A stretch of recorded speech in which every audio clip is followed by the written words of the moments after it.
Hi, and welcome back to Wicked Wands Tarot. My name is Carmen, and today we don't have a reading for you. I figured I would take a couple of minutes and answer some of the questions that I've gotten, not necessarily just over the last week, but even some from a little bit further back, regarding things like how I came up with the name for the channel, or maybe like what the process has been like to get a YouTube channel to this point. So, slightly nervous because the cards make me feel very comfortable. But I have questions written down. And if you have a question that you would like to add, I've got the live chat enabled for those who are subscribed. And if in the live chat you mention that you want me to, at the end of this session, do like paid questions, like $5 a question or something like that, I'm open to doing that as well.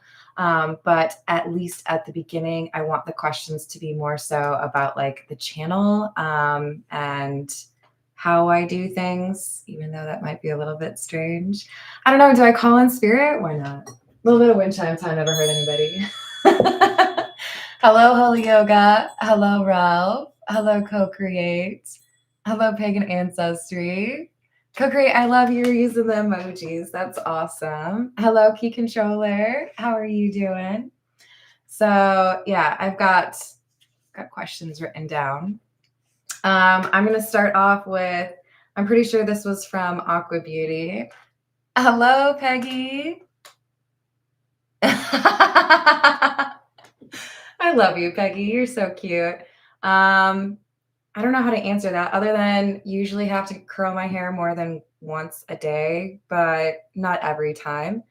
I might do a short as far as like how I curl my hair, but yeah, I like curl it away from my face to try to make sure that it's not constantly like this. You probably still catch me playing with it all the time though. Oh, thank you, Alexander. How are you doing?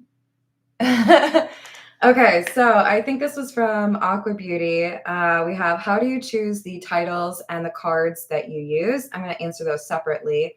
To be honest, I think choosing the title is probably the worst part of the whole process. Because if let's say I have three cards. If I have three cards that I'm looking at, each card can have anywhere from like 5 to 7 different interpretations, right? So it's really the combination of them that help me in terms of choosing a title. So when I approach, making a live stream, I pick out a deck and I intend to pull 2 or 3 cards from that deck to get a general vibe of the reading itself. And there are times where I will pull a 4th card that I don't show you guys just to make sure that I'm getting the title that I really feel is going to fit. So kind of like a confirmation or a validation card. And then I try to make sure that it accommodates, like I don't want the title to be too specific. You may have noticed I try to avoid using genders in titles. I'll use they or I or you.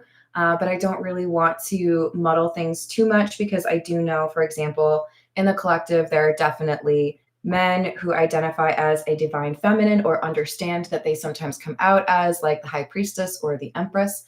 So I don't want to confuse things too much. And I leave that out entirely. Aside from that, I would say with like the thumbnails that I've been using lately, I try to make sure that there's a question that's being answered. You'll probably notice that all of my thumbnails, except for today's, are questions because that's why we're here, right? Okay, and then how do I choose the cards? So for that first one where I'm choosing like the title, to be perfectly honest with you, I try to be very, like I try to use all of them, or I try to make sure that some of the ones I use less often get used at least for the title part. Hello, Dan. How are you doing? And sometimes it's just about feeling a little bit of an energetic pull, right? Maybe it's I haven't used that deck in a while, or maybe it's this feels like the right kind of energy. Sometimes I have like a musical reference, maybe a song's been playing over and over again for me. And if it's like a darker vibe, I might be more likely to choose like the Hocus Pocus Tarot because it has like that kind of Halloween vibe, right? Hello, Bitchy Tata. Ooh, let me write that one down. See, this is what I'm nervous about. Peggy, you might have to keep me honest if you're still there, if I miss questions. What got me into tarot?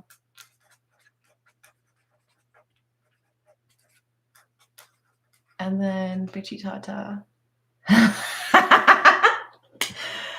So Bitchy Tata, that's fair, but probably towards the end. I was kind of toying with the idea of doing, like, if you donate via the live chat, then I could ask a question for you. But let's see. I'm going to move on to why haven't you designed your own tarot deck yet? What if I have? I'm not completely done with it, but I do have a pretty fleshed out idea and a concept. My problem is I am really, like, probably overly critical of myself when it comes to artistic expression. I feel very comfortable here. I feel very comfortable reading tarot.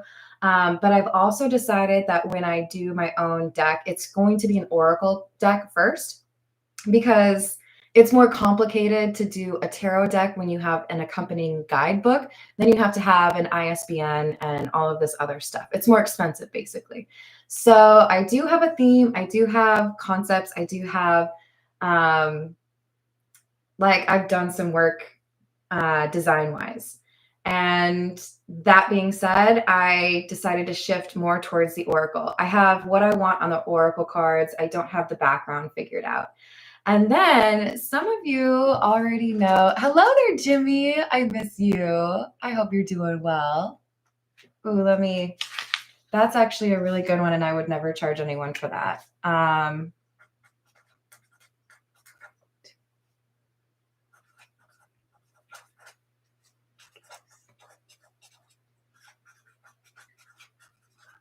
Thank you, Jimmy. Some of you already know that I actually have a highly inappropriate 18 plus deck that I made. It's very thick. Those of you that are members and we're on the 18 plus live stream. Hi, Pharaoh. Hi, Matt. How you doing? What kind of candles do you use? I always go for white candles whenever possible. Like, this is a good example. I love this one because it's easier to see through. It's a clear glass and it's white for protective energy.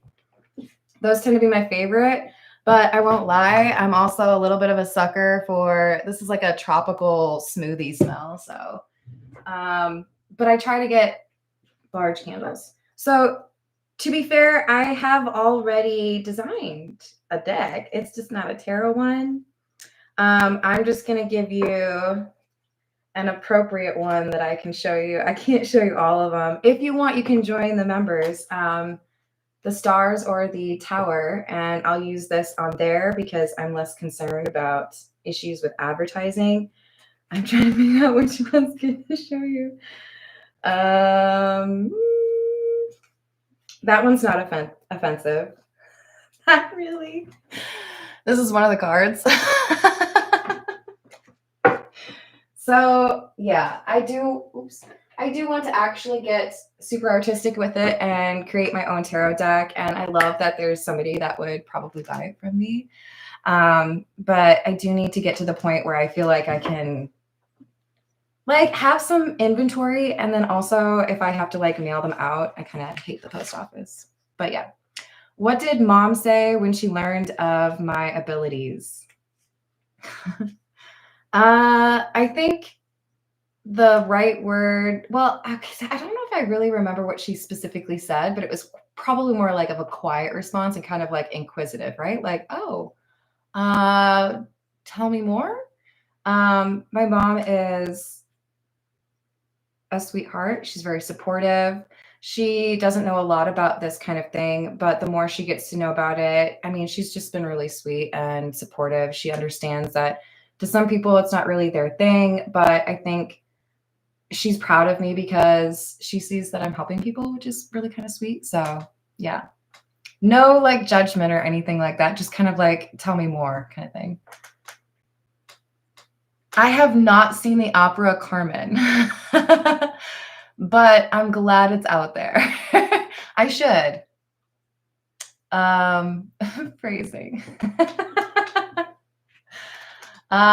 Key controller, you can ask 18 plus questions, maybe in personal readings.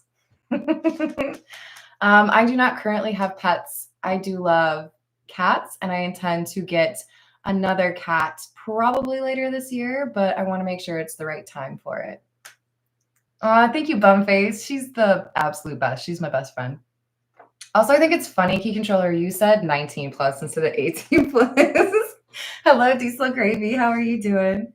So we've got, how did you choose the name for the channel? How did you choose Wicked Wands Tarot? To be honest, I might have just like the smallest bit of regret with that name, because I do think that people already have an assumption that tarot is like manipulative or dark or forbidden or something like that. And I would really like to be a part of people seeing that any tool that you have or thing that you use, it's about your intention, right? Granted, I will say right now, I don't support ever using a Ouija board. I think that's just a bad idea in general. But I feel like tarot is about what your intention is. If you're picking up cards and you're like trying to find the exact message that you want just to like justify your actions or try to manipulate somebody into being your person, you're probably not going to get very good results, and you're probably going to have a negative association with it. But my relationship with tarot is I want to use tarot to help other people. I want to see all of you be as happy as you possibly can because I make a couple jokes and pull a couple cards, you know?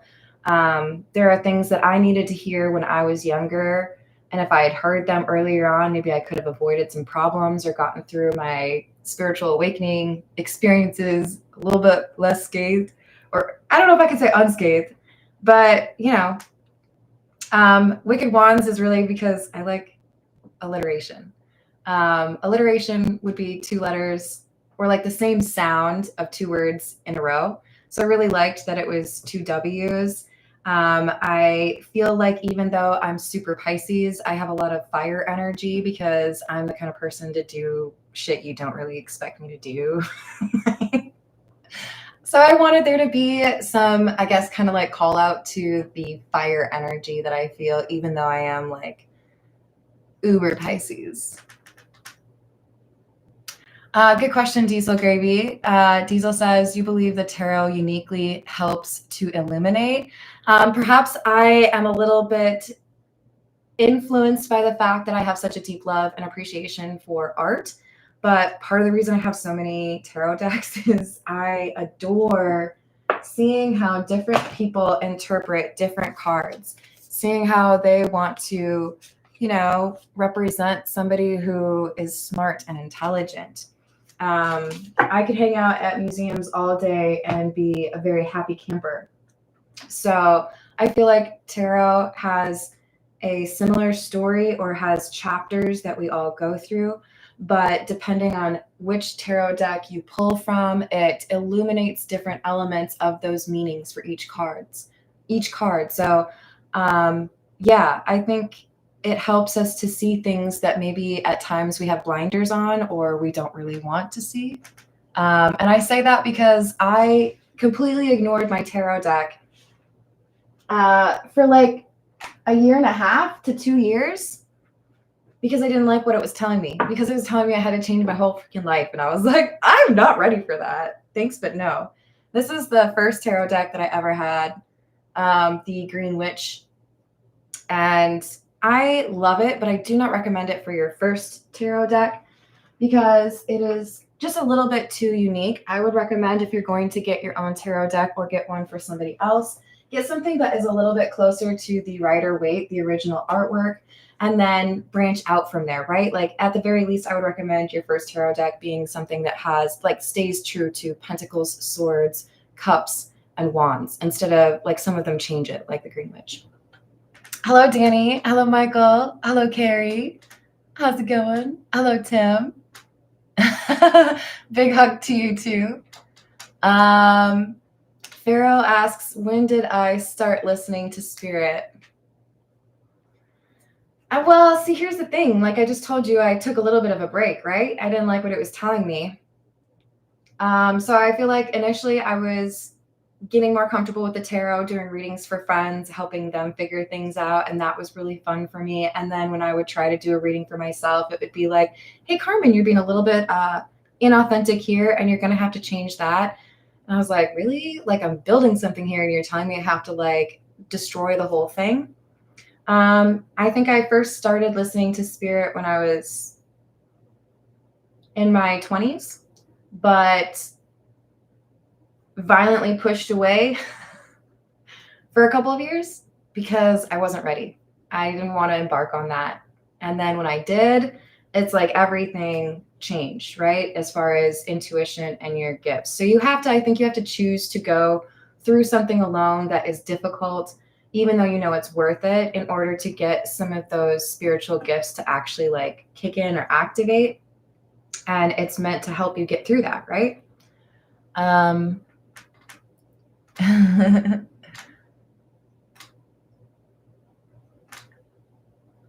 Oh, you guys are so sweet. All right, so I have, are you a medium? I don't think I like automatically go to that as explaining what gifts I have, but I do have clients where I have done a personal reading for them and, for example, like pulled on energy from this person's deceased parent. And I used phrases and referenced experiences that only that person would have known. So I would say I probably am, but like kind of like an infant medium, which sounds like clothing size. I don't feel like I'm super comfortable in that, but I do know that I hear from my uncle a lot, who's passed away. So yeah, probably something I could like dig a little deeper into. Hello, upper echelon. Oh, I'm sure. Okay, and then I think it was Co-Create asked what got me into tarot. So getting the tarot deck, but I would say maybe even going back before that, I had a little bit of curiosity in terms of other religions, other experiences, other perceptions, because to be quite frank, I had some issues with some of the things that I had heard people do in the name of their religion. And I'm the kind of person who really does have a strong appreciation for the Socratic method. So I wanted to look into all the different things. And I found that I was not super comfortable with some areas, but what I really did like was tarot. So it took a while to get there. I tried a few things. I do have like runes, for example. I don't feel as tied to those as I would like to. So maybe I just need to take another attempt. But yeah, I think it was really just getting that initial deck as a gift.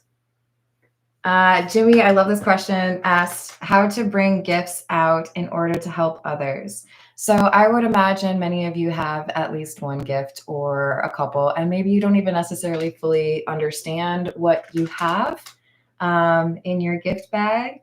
But I think the most important thing is to challenge yourself to get out of your comfort zone. It's pretty easy to say that, but explore different museums, explore different types of art, like read different things. Be open to going places alone. Asterisk, be safe, be careful, know where you're going, all of that fun stuff. But I think a lot of what prohibits us from seeing things in a different perspective or learning different things is staying comfortable around the same group of people or around the same group of influences, right? So if you get out there, you meet somebody that you never would have otherwise met, and you have a great conversation, you might find out more things about yourself, or you might end up in a fascinating conversation about astral travel.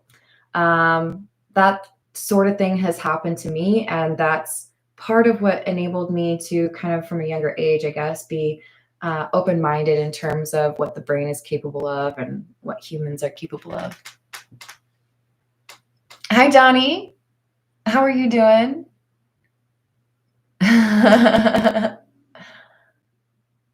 Oh, Matt, that's a good question. Matt says that I'm a machine and wants to know how I keep up with my schedule and prevent compassion burnout. Well, I'm going to go ahead and take this opportunity to say to any of my friends or family that are watching, thank you for being patient with me, because if somebody asks me to lunch, or if my parents want me to go to breakfast, or if I'm supposed to call my great aunt Joanne, I haven't for a little bit. Like my first response is, as long as I can take care of YouTube, I've got to get to YouTube, and then we'll see what happens after that. I have done this every day since July, probably before that. Even when I was moving. I guess the answer is it's my like undying commitment to this. I feel weird when I don't do a reading, you know? You see me like probably playing with my ring here. Like I feel so comfortable here playing with cards and reading your lives. But when I'm not able to do it for a while, it feels uncomfortable and weird. I think the fact that I can kind of be flexible with the schedule, I can sleep in a little bit. Like I never really worry too much about whether or not I get enough sleep. But I love you all, and I want this channel to do well. Adding memberships, I want all the people who, pay for my content to feel that they're getting what they pay for. So I don't know. I guess when you're doing something that you love, it's easier to sacrifice the short term. I think long term, I'm going to probably pull back a little bit and actually have like days off. But for now, good food, and the fact that you guys are all actually pretty freaking awesome. Thank you. But I will probably be taking some time off this summer because I have earned it. All right. I think I did get through the questions on my list. Oh, thank you, Matt. I hope so. I mean, you all make me laugh a ton, so I have a good time, I get a little worried sometimes in terms of whether there's other things I should be working on. Like I really do want to get back to creating that Oracle deck. Like I said, I have all the cards figured out. I just need to figure out what the background is and then actually like produce it, which shouldn't be too difficult. But sometimes I have this habit. I'm a Pisces, you guys. I dream about a lot of things. I make progress, but then like getting to that like 100% is kind of difficult, which I'm sure a lot of people face when they're doing like home remodeling and whatnot. What did he do? Oh, man. Yeah, I don't know. Boundaries are important, Hopefully you figured that one out. Co-create. So this is Bastet from Egyptian culture. I'm trying to figure out where I think she's up here. This is the goddess who sometimes I think is confused with Sekhmet, but Bastet is the goddess of protection. Also fertility. So very much so like Empress energy. And this is probably my favorite tattoo. But the story is actually about a sticker that I bought that had this on it. It's a skeleton holding a cat. I mean, I'm obsessed with skeletons and cats, just like point blank. Like, y'all probably can't see this, but this guards my table. I view that as like my ancestors, to be honest. But skeletons and cats have always been like my favorite things artistically. But I would say this was extremely painful, like the inner arm.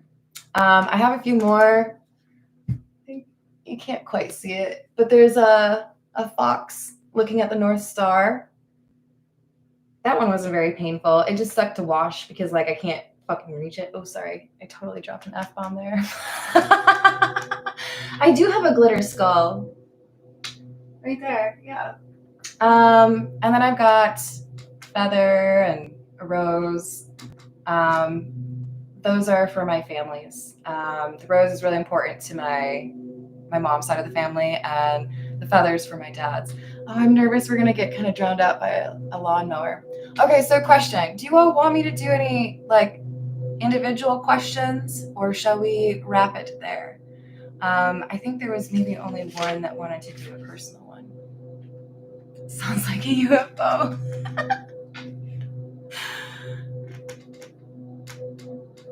You guys are funny.